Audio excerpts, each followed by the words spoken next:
Hard ticket to Hawaii. It has it all. The awesome, pristine beauty of the land. The warm caress of perfect beaches. The tantalizing wetness of the blue Pacific. Hawaii. It's a great place to visit. But you wouldn't want to die there.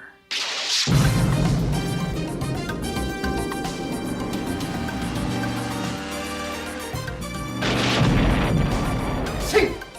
4 of America's finest, ready and willing to pay the price for paradise.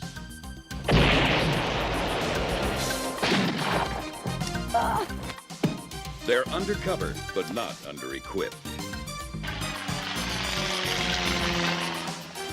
On this mission, there's hard flying, hard playing, hard fighting. Agents are everywhere. Have no mercy. Kill them all.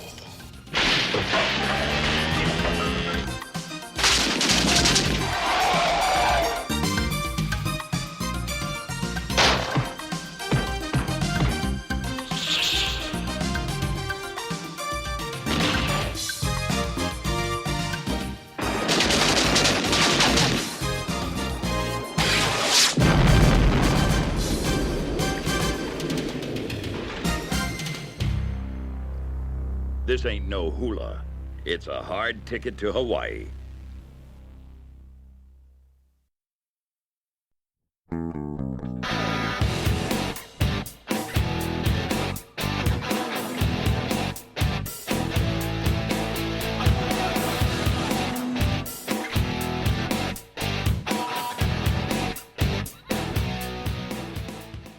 Welcome to They Call This a Movie, testing the strength of friendships one terrible movie at a time. Subscribe to podcasts and iTunes and other podcast services by searching They Call This a Movie, and find us on Twitter and Instagram at TicTamPod. That's TCTAM Pod. Welcome back to They Call This a Movie. This is Anthony Delvecchio. With me, as always, is Mark Meyer. Say hello, Mark. Hello. So, real quick, cold open here. Everybody out there is been thinking about it and wanted to know, Mark, can you update me on your bowling league? So, real quick, we're bowling for the championship next week. So, cross your fingers, wish us luck. Just even though before you think it sounds nerdy, this is a money league. So, if we win, I get a good amount of money. So, this is good for the pocket. So, just wanted to update anybody. We officially clinched it tonight we sucked in one game, but we won enough tonight to clinch it. Sure. If you guys win, do I get any cut for like moral support or like, Yeah. Working the podcast schedule around bowling league? Yeah, I'll send you a $5. Oh, nice. Cool. Yeah. Excellent. I hope you guys win then. Yes, thank you. Until I make a deal with the other team for a little bit more money. I'm only rooting against you. It's you. Playing both sides. Playing both sides. That's how you do it. That's how the good bookies stay afloat. Playing both sides like Clint Eastwood in Fistful of Dollars. It's a very good comparison. There you go. Yeah. So this week you are hearing two voices because we do not have Dan with us because that idiot forgot to pull out. That's one way to put it. Yeah. So Dan actually had his spawn come on Saturday, so he's going to take a few weeks off. There's no rush. We will soldier on without him and all those good things, and he'll be back soon. But not rushing his progress back. He needs time to heal. And I'm sure he was very upset when he saw what movie we were watching this week. Yeah. We were possibly going to do it last week, but then we just moved back the baby's day out. But this week was my pick. And I decided to go back to the well of one Mr. Andy Sidaris. We watched a movie called Savage Beach probably years ago at this point. I don't remember. Yeah. I feel like I was in the townhouse when we did that movie. Yeah, it'll be close to 2 years, roughly. Yeah. Or longer. So we haven't ventured to Savage Beach in quite some time. And so we decided to go back and meet up once again with Donna and Taryn for the infamous Hard Ticket to Hawaii from 1987. This is a popular year for us. Yes. Go back into the list of movies we've done. A lot of them tend to be in 1987. I feel this is when the cocaine was flowing the most. Yeah, probably. I've heard of this movie quite a bit. I think this is kind of like a rite of passage of anything that he has to do with B movies tends to cover Hard Ticket to Hawaii eventually. So here at episode, I don't know, 273 or whatever we're at this point. Yeah, 273 on the dot. We decided to cover Hard Ticket to Hawaii. And We should have done it 4 episodes ago. Yeah. yeah. Yeah. But this movie, it delivers on all the promises that we got from Savage Beach and then some. Yes. Because Savage Beach didn't have a giant snake. But Mark, I want to know where you're coming from with Hard Ticket to Hawaii. So my first thought on this movie, again, it just felt like it must have been so easy to get films funded in the mid to late 80s. Because you could see some of the things he could have just yelled at the producer that was going to be in this movie, and then the person just threw money at them. So it's like James Bond, but there's a snake too, and there's beautiful women. Sure, how much? How many millions of dollars do you want? My main point with this movie is I know why they did it. It's the time period of gratuitous nudity and stuff like that, but I've never seen it like so obvious that all they wanted to do was just show tits. Like, and really no other, I think there's only one other scene where a girl might be fully naked. Mm-hmm. And it's just like, oh yeah, having this weird conversation. I'm going to just take my shirt off while I'm having it. Or the opening scene. And then I think our favorite one, Aunt, is when she says, I do my best thinking in hot tub. And then they go to the hot tub topless, figure out that what they have is diamonds, and then they get out of the hot tub. Yeah, they're in the hot tub for all of 20 seconds. Yeah, completely useless, but great at the same time. I think my favorite thing, and I want to ask this out there to any of our female listeners, I don't know how you guys put on clothing, but do you put on every article of clothing you're going to wear and then the things that cover your boobs, whether it's a t-shirt or bra? Because that seems what every girl in this movie did. There was one scene where the character Edie, which again was just no reason for the scene, but she walks in and she literally puts on her socks, pants, shoes, I think like jewelry and stuff, and then puts on her shirt. And the entire time she's just standing there topless. And it's just like, oh, I know why you're doing this, but like at some point it becomes very, very unrealistic. Mm-hmm. Like the hot tub we could see, maybe walking around a locker room topless if you just want to show some boobs. But when it just comes down to, I think the skiing movie we had the other weird thing with how the girl was getting dressed or undressed, and it was just so that the character could see her boobs. Mm-hmm. It must have been the time period of what's the easiest way to just do this and with the shortest amount of takes needed or whatever. But not here nor there. You're coming to an Andy Sidaris movie understanding that for at least a quarter to half the runtime, there will be boobs on screen. What I want to talk about, Ant, is apparently there's a cancer snake that is in this movie. And I literally had to pause the movie because I was laughing so loud when he goes, it's contaminated with cancer. If it bites you, you die immediately from cancer. And it's just like, that is the most ridiculous. And I also wanted to know why did the Department of Health trust this random cargo company to ship this like very dangerous snake around? And also it was going to die in 36 hours. So why did it need to be shipped anyway? That's a fair question too. Where it was going. But yeah, it took snakes on a plane to a whole nother level. In this case, I don't know about you, but I enjoyed the Polaroid moment when they were waiting for it to develop in real time on there. And then the whole time you're like, we know the snake is there. They've shown the snake before they got the camera. Like, why is this snake attacking them at all here? But yeah, the snake was probably my favorite part of the movie whenever it showed up. When Seth was freaked out and just started shooting randomly when he saw the snake. And eventually, how it arrives at the end fight scene is just amazing and great. The rest of it is, your generic spy, whatever Hawaii thing they're doing here in these movies, which you found out there's quite a bit of them that are basically sequels to each other. Same generic premise. And I think I'll pass it to you for your thoughts by mentioning this guy loved to use bazookas, like a whole bunch. And I wonder how whatever company or organization they work for just has these mini bazookas that, he shoots a guy on a skateboard with a bazooka. And then my favorite part is when they shoot the blow-up doll with a bazooka. Yes. And it is amazing and probably should go up there in the Hall of Fame of scenes on TC Tam. Yeah, that is an unhinged scene because it starts with a guy riding a skateboard down a street past our protagonists. Then he jumps into a Jeep and runs in front of them. Then he starts shooting at him. He gets hit off the skateboard and just up in the air while carrying a blow-up doll for no reason. There is no reason why this blow-up doll's in there.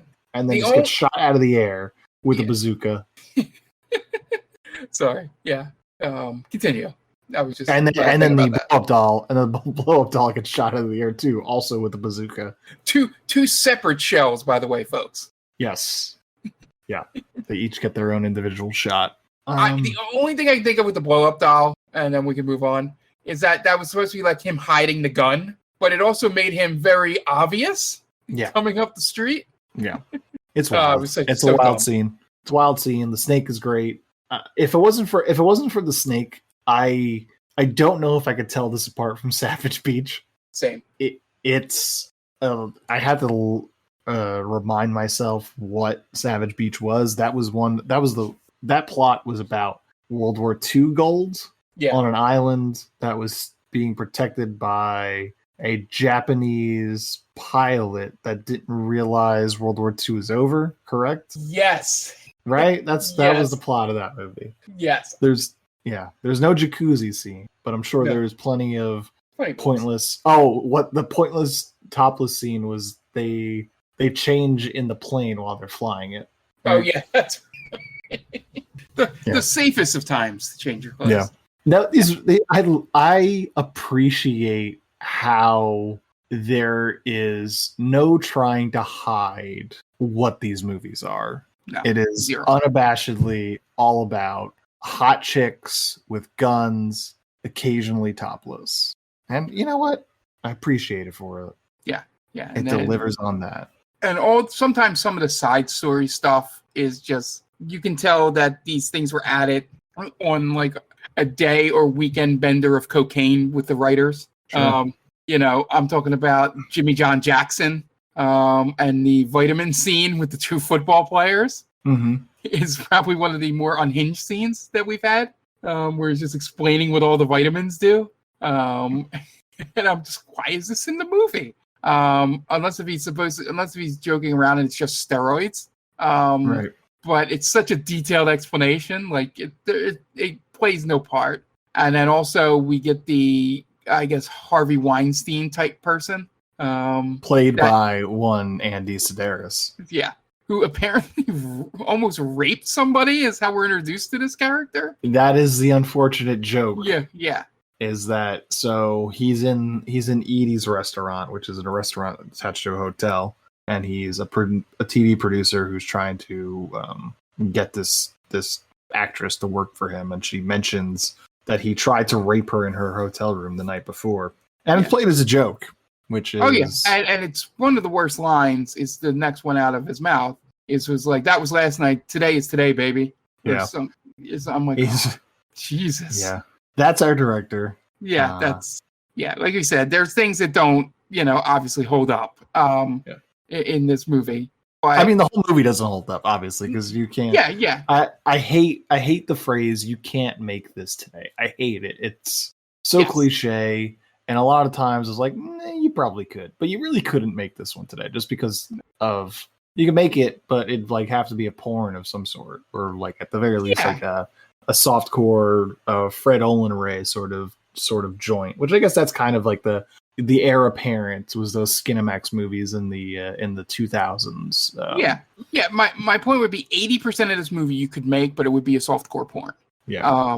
In there. This is almost a softcore porn anyway. Right. Yeah. This is like the precursor to that stuff. There's no overly long sex scenes. There is a Yeah. sex scene, but it's a whole lot of naked kissing. Really, Yeah. there's no simulated doggy style or anything like that. But when I say, things don't age well in this, it's stuff like that. Some of the jokes and humor is like, oh, we're definitely past that. Oh yeah, we didn't even get to the N-word makes an appearance exactly in this movie. yeah, and and Ashley, the second manager or whatever, the assistant manager or whatever, just randomly sexually harassing everyone that works at the restaurant. Mm-hmm.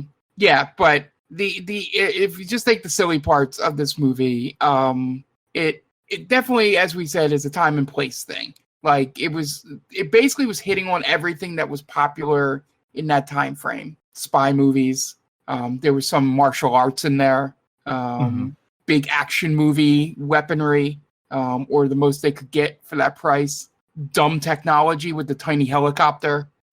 Anything that was like mid to late 80s popular, was showing up in this movie. And it just shows you that, with the right amount of funding, probably not today because there's probably a little more standards.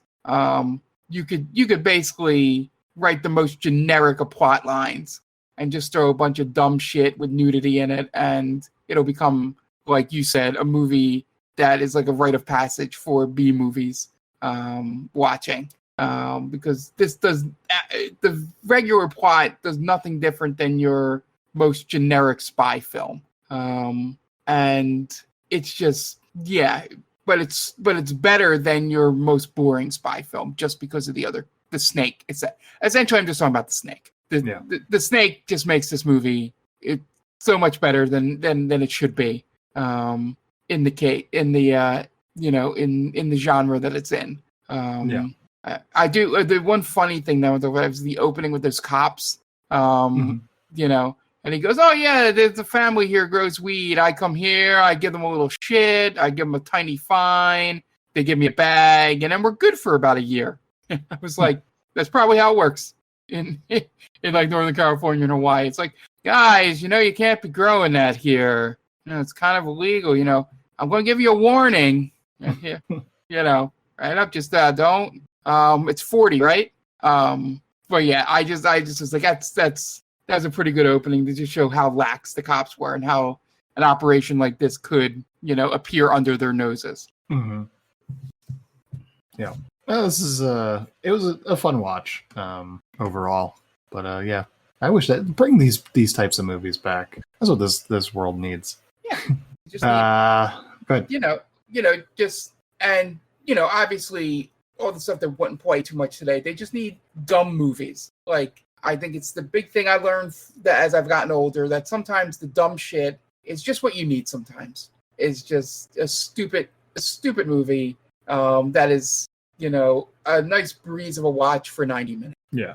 Oh, Hard Ticket to Hawaii from 1987 was directed by Andy Sidaris. As we mentioned, he did Savage Beach and a whole bunch of other movies, Malibu Express. They're all basically Andy Sidaris taking some Playboy Playmates to Hawaii and shooting a movie. Stars Ron Moss, Donna Spear, Hope Marie Carlton, Harold Diamond, Rodrigo Obregon, Cynthia Brimhall, and Wolf Larson. IMDb score of 5.0, Rotten Tomato score of 25%. Could not find budget information on this.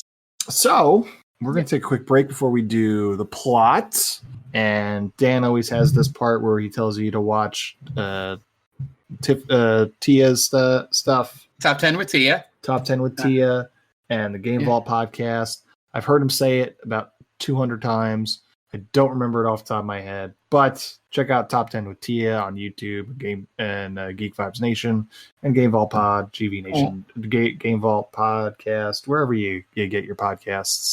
Yeah, mostly just check out the Twitch and YouTube for now until my other two cohorts come back from their paternity and maternity leave as well. So the podcast is officially on hiatus? Yes, Podcast Prime, as I'm calling it, is on hiatus. That's the one where we do the 3 segments and all that stuff. That's on hiatus. The feed will still be full with me talking about the news and giving updates on maybe games I've been playing and stuff like that, just to kind of keep everybody informed and in the zeitgeist there. That will also be a stream on Friday nights if you'd rather just do that than listen to the podcast. But if you have the feed and it's something you'd like to listen to every other Monday, we appreciate you, first off. But second, there will be something in there, if not every Monday, every other Monday for you. Okay.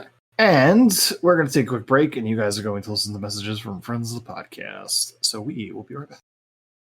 And welcome back. Now it's time to talk the plot of Heart Ticket to Hawaii. It opens already in Hawaii at the yacht club aboard the Malibu Express with Rowdy Abilene and a busty blonde named Donna that works for the DEA. I do like this running joke that all of these movies have another Abilene. Yeah, and they call them by the full name. I love when characters are called by their full name. Yeah, that just seems like a B movie thing, and it's amazing. When it occurs. And I also love how they start this movie as though you have already seen the movie prior. Yep, that you're supposed to know who these people are. Yeah, the Malibu Express. They're on. That's from the first movie. Yeah. It's not long before the towels fall and Donna and Rowdy Abilene fuck. Yeah. I love how they, purposely show them. They make out that they're gonna make out and have sex, and then they obviously come in and take a shower and take the towels off and just go have sex again. Or finally, I'm like, did they film these in different orders and just edit them wrongly? But I guess it was just like we said for the whole movie, it was just another excuse just to show just her boobs. Yeah, it was. We were 3 minutes in and we didn't have see tits yet, so we had to get that going. Got to do it. Got a quota here. Meanwhile, a couple of hapless cops wander through the woods and get snagged in some snare traps after they stumble upon a drug operation. And then they are promptly executed and sent to the shredder, as they say. Yeah, the two best tropes of 80s movies occur in this scene. One, it's the cop who's 1 month or something from retirement ends up getting killed in here. And then what you thought was going to be the bad guy, again, they're assuming you watched the first movie to know who the actual bad guy is when you get to that, is just this blonde-haired, like, yuppie asshole dude is the leader here. And you're like, oh, that's going to be the bad guy.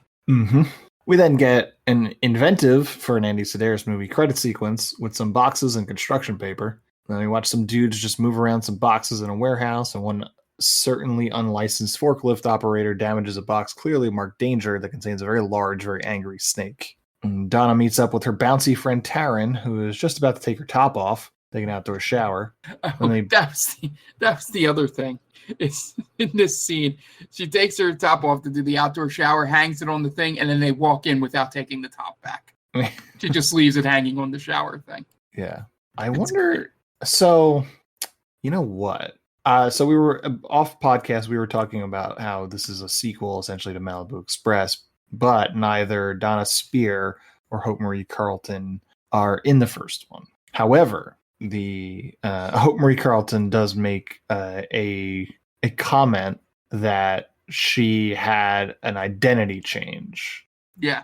So I'm assuming that they both had identity changes, and that's how they cover up the fact that it wasn't those two in the original movie. It was Sybil Danning and I'm guessing Shelley Taylor Morgan. So they're playing the same characters but different identities. Yeah, it's like maybe they're going for like a Charlie's Angels thing, or James Bond.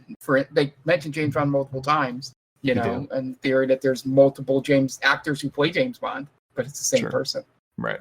So that's clever. We're probably making it more clever than he actually thought about it. Probably. That one has Cody Abilene in that one. I like how they just continue that. That's a pretty good running joke. That I will give him credit. Yeah. Is having that thread through all the movies. Yeah. Every movie it's a different one, but I like it. Then they get dressed in khaki and head off to start their day's work at Molokai Cargo. They get their assignment to transport a couple of honeymooners and a snake, and are then in the airplane fiddling with the knobs to make sure we think that they actually know how to fly a plane. Then the Hard Ticket to Hawaii theme song kicks in and it rocks in the only way a yacht rock ballad could rock. Yeah, I'm so glad you brought that up. That was such, just the lyrics on screen too, because I obviously watched this with captions. It was so like 100% written for this. Yeah.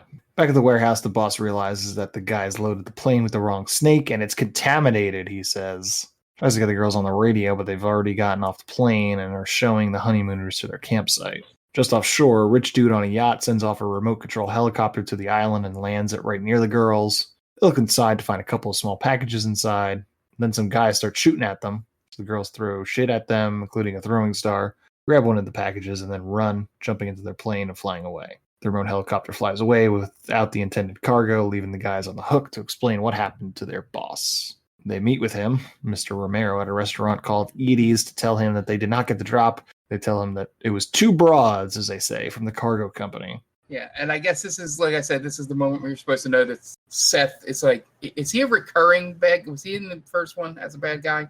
Sorry to keep referencing the first movie. Good question. It does not look like it. There's a character named June Knockers, though, in the first one. Well, I think we need to set a time in a year to watch this movie. Yeah.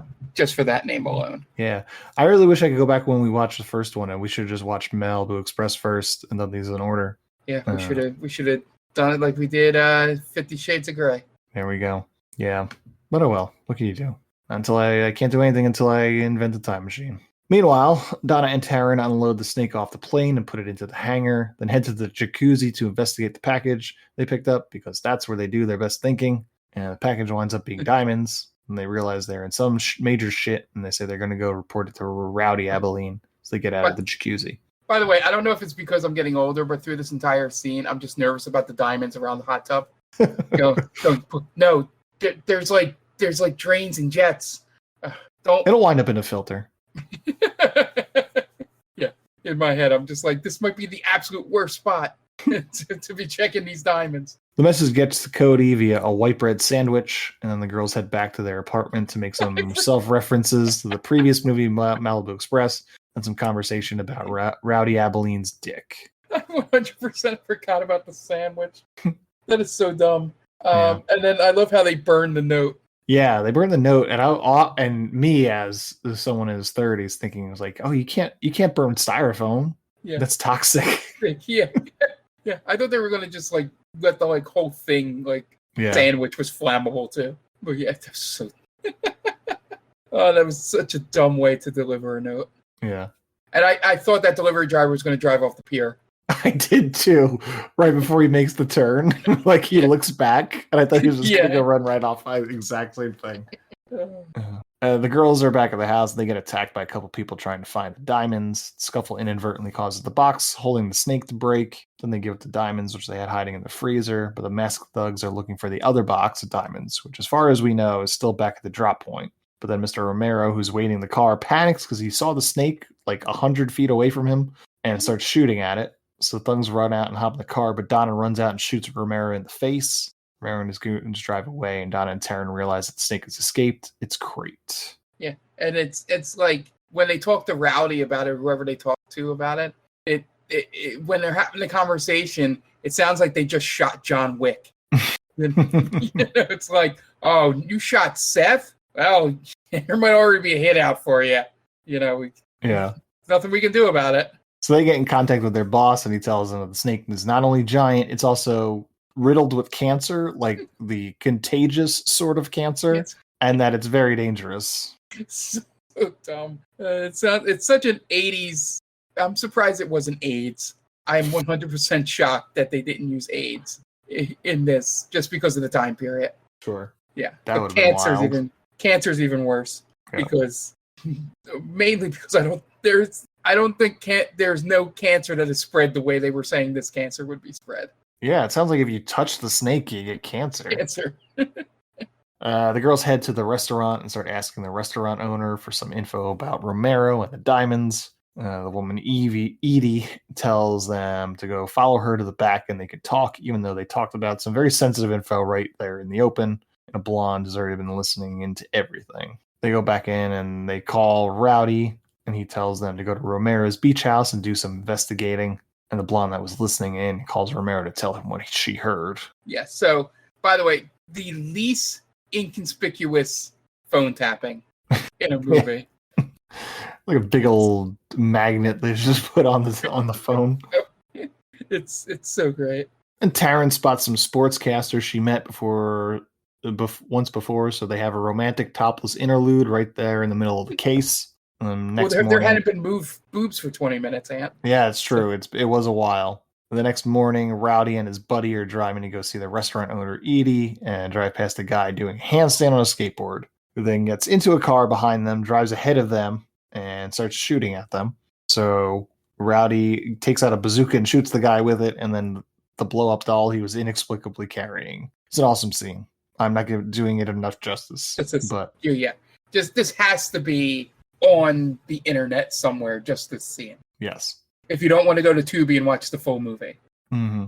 Rowdy's friend Jade gets hit with some shrapnel in the shootout, so they head to the hospital to patch him up. It took me all movie to realize that we have seen Jade before in Killing American Style. Oh, yes. That's, okay, I know her from. Harold Diamond was the lead in Killing American Style. Might as well be playing the same character. They call Edie up to tell her the car broke down and needs her to pick them up at the hospital. The blonde behind the bar listens in, and Edie leaves to meet them at the hospital, but not before getting undressed. This is jam-packed with boobs, this whole sequence of events. Yeah. Must have been the halfway point of the movie. And the blonde goes to the locker room to change, and it turns out that the blonde is actually one of Romero's men in drag set up as a plant to get info. And what confidence that no other person would walk into that room. Yeah, right. Because he does have to wait for a woman to leave. After who is showing also her rack. topless. Yeah. Yeah. Once changed, he hops in a van with some of Romero's other goons to chase down Edie. They run her off the road and then kidnap her, throwing her in the back of the van and driving off. Taryn and Donna do some recon on Seth's property, and they see the goons show up with Edie and take her in his house. They find a phone at a dojo and realize that the blonde from the bar was the guy at Seth's place because of a ring he was wearing. My other favorite thing in this whole entire scene, well, two of them. I think we might not get to it yet, so I'll let you get there. So I'll say the first one. Is the fact that they're using a camera, an actual recording camera, to do the zoom in, zoom out, instead of binoculars for this. And it's a yellow camera that is like the least inconspicuous thing that they could be using. And it was just funny to me. Yeah. They then head to where the honeymooners were dropped off and find their bodies and a Polaroid that shows that they were killed by the snake. And then Taryn's sportscaster boyfriend Jimmy John interviews a couple of football players, and one of them drops the N-word on live television. Yeah. And that's the end of that subplot. And this is where they mentioned the female golfer, which is actually a pretty decent joke. A good way to describe how dumb she is. Yeah. Mm-hmm. Rowdy and Jade show up at Edie's, but she's not there, so they meet up with Taryn and Donna back at their house while the snake sneaks into the plumbing. Donna fixes the phone.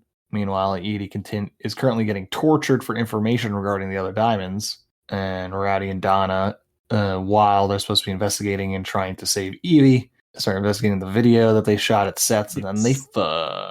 So, the video, my favorite thing is that the way they're going to get in and whatever is because the blonde-haired guy from the beginning likes to throw frisbee with a local girl, and that's like the key to get in. Yep. And it is, when we get to it later, and the way he's all like showing off while throwing the frisbee later on, it's just it's another one of those ridiculous just thing that probably just popped up maybe day of shooting or whatever. That was it's just ridiculous. Yeah. It zooms in. Ooh, he plays frisbee. That local girl, I can use that.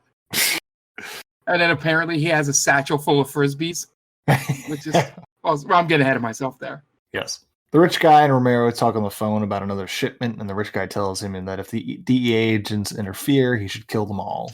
Rowdy, Jade, Taryn, and Donna get ready with an assortment of guns. Next morning, Rowdy sets out towards Romero's with a frisbee with razor blades on it, and just tricks one of the guards to just bro out with him and toss the frisbee, and it winds up chopping the dude's fingers off because as I said, it has razor blades on it, and sticking it to his neck. That's my favorite part, because it was just like, oh, let's bro out, dude. You a thrower? I love they're using lingo, like frisbee player lingo. Oh, he's a thrower. Oh, what do you got? Let me see your moves. Tossing it under his leg. And he's like, and then the guy's like, okay, hold on, let me put down my gun so I can really get into it. Yeah. Oh man. And then right before he throws the frisbee with the razor blades, he goes, "This is for the cops." And then throws it. Oh man. That was so ridiculous. Loved it. I loved it in the fact that when the scene starts and he's having to catch with the frisbee, it's one of those great moments while watching where I sit there and go, he's got to kill him with the frisbee. Like, that's where this has to lead. And he pulls out the frisbee with razor blades, and I'm like, that's even better than I was hoping for. It's like a Peaky Blinder, right? Yeah. It was just like, it's like the thing you say, I wish this scene does this, and it does the exact thing you want it to do. It's just a beautiful moment while watching a B-movie. The rest of the team show up with Taryn and Jade in a Jeep, and Donna in some sort of paraglider tossing grenades out from above. 100% ineffective. I don't know what she was what she was trying to do. A shootout ensues. Jade fights a guy hand to hand. Eventually, they subdue everyone and blow up the helicopter with the bazooka again. Rescue Edie, and they all start to head back when they realize that they never got Romero, who's now back at the house with Donna and attacks her. And after Donna hides in the closet and shoots Romero with a harpoon, Snake busts out of the toilet and finishes the job. And there's some scene of Rowdy and Jade heading to the rich guy's place and kicking the shit out of him. And then the team celebrates the victory back on the Malibu Express, and they plan to make off with the diamonds for themselves. Sort of rushed the ending there, but that is basically what happens at the end of Hard Ticket to Hawaii. Yeah. So I don't know if you'd mentioned it in the rush because this whole ending I zoned out on at all. But the only thing I remember was when the guy comes out of the building and Taryn, and for some reason Jimmy John Jackson is there, sort of looks and goes, "Oh man, it's just like the movies," or something like that. And I'm just like, it's like, because she has the same reaction where she's killing people and just acting like it's, and Donna's chastising her. This is real life, not movies. And just have that in a 10-minute sequence of like everybody like just laughing at this violence, and it just for as rushed as the ending is and all that, it's just like so stupid of these. Like, you can't watch a grown man fall out of a building and land in front of him. Which does he like squeak or something? Is there like a noise when the thing hits the ground? I don't know. Or is that just me? I thought I heard a noise. It could have also been at my window. Something could have happened at the same time. But yeah, the end of this movie is just fantastic. In that it's great, but you don't have to have any idea. You just know they killed the bad guy at the end. And that's it, with a bazooka, if I'm not mistaken. Yeah. I want one of those mini bazookas. Yeah. It was a lot of fun. It delivers on what it promises, and that's all you could really ask for. Yeah. I mean, you got to meet these movies where they come from. I don't know if that's the exact term, but you know what I'm saying. Because of course there's going to be things that don't work in a 2024 world, but you just take it for the silliness and the complete audacity of when and how often to show boobs. It is just, for even in like, I would love to, not like a time, but I would love to take like one of these movies and one of those softcore ones that you mentioned, that are sort of the more recent versions of these, and just time how many boobs are shown during the movie. Like, not how long they're on screen, because obviously the softcore porn will be on for a little longer. Yeah. But like just the sheer amount of boobs per minute or something like that. Right.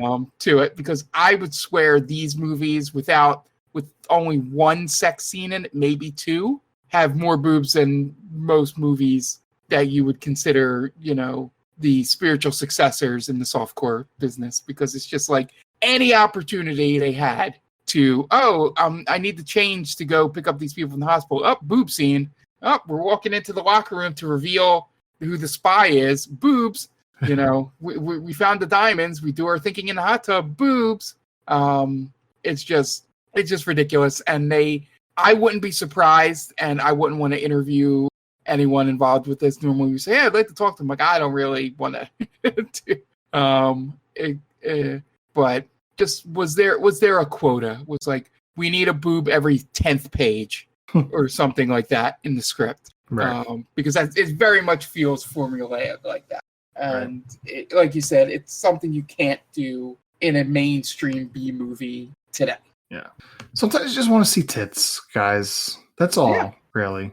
And there's no shame in that. There's no shame in that. Everybody loves boobs. But yeah, maybe one day we'll do Busty Cops 2 or Busty Cops Go Hawaiian, which seems to be the heir apparent of the Malibu Express quadrilogy. But I think we're done with Hard Ticket to Hawaii. We'll be back with our third segment. Before we do, take a quick break, and you guys are going to listen to some ads. So we will be right back. And welcome back. Now it's time for our third segment. And this week, we're just going to do a movie grid. And I have it up for Mark. I actually haven't done this one this time around. So Mark and I are both going to play. Usually it's Dan and Mark. And yeah.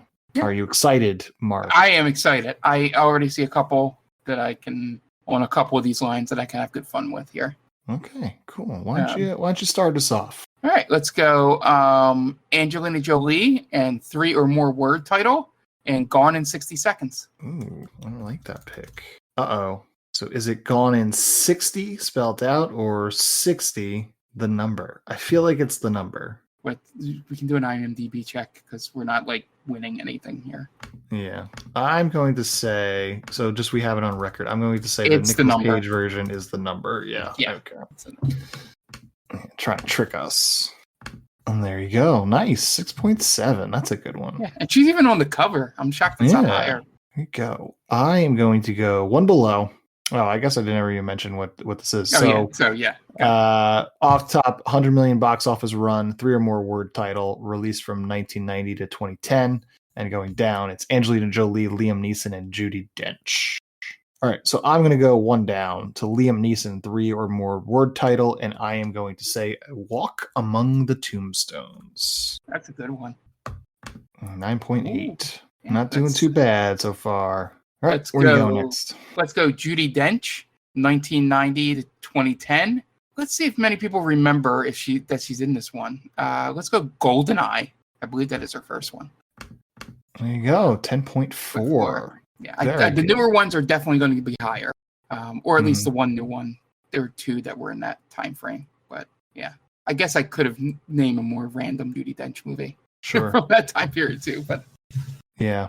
All right. I'm going to go Angelina Jolie, 1990 to 2010. And I'm trying to think. I want to go with Cyborg 2. I'm not sure if it's 90, but I think it is. There we go. 0.2%. Cyborg 2. That's a really good one. All right. Liam Neeson, it's Darkman, right? Darkman. I love picking movies that we've done before. We've done on the show. Darkman 4.6. That's a good one. All right. Judi Dench. I'm gonna come back to Judi Dench because the obvious answers are like the she's in a plenty of James Bond movies, right? Yeah, I already have one James Bond in my head. If we come back to that and have to go that route. Yeah, Liam Neeson, $100 million plus box office run. I'm gonna say Clash of the Titans. 0.6. Wow. I'm surprised on that one. I thought it was going to be a little bit higher. I guess people forgot about that movie. All right. We got Angelina Jolie, $100 million box office run. Judi Dench, $100 million box office run. And Judi Dench, 3 or more word title. I feel like we're just going to fill out Judi Dench with the... we could do all Bonds. With James Bond, because I am blanking on Judi Dench movies. I'm sure she pops up in something that we could steal at 3, the middle one. Mm-hmm. Like she's in it for a couple scenes. Yeah. I really wish this was like a Helen Mirren. I feel like I got more Helen Mirren. Yeah, that is the one thing I'm like, is that Judi Dench? Yeah. Trying to see which one would be. I'm going to take a shot at the dark of a James Bond one for low percentage. Okay. Let's go Judi Dench and Die Another Day. For 3 or more word title? Yeah, we could do either. Okay. I have another one for 3 or more word too. Okay. That would it fit in either, but I want to see Die Another Day. Okay. That's the one with Madonna. Oh right, nice. 1.9%.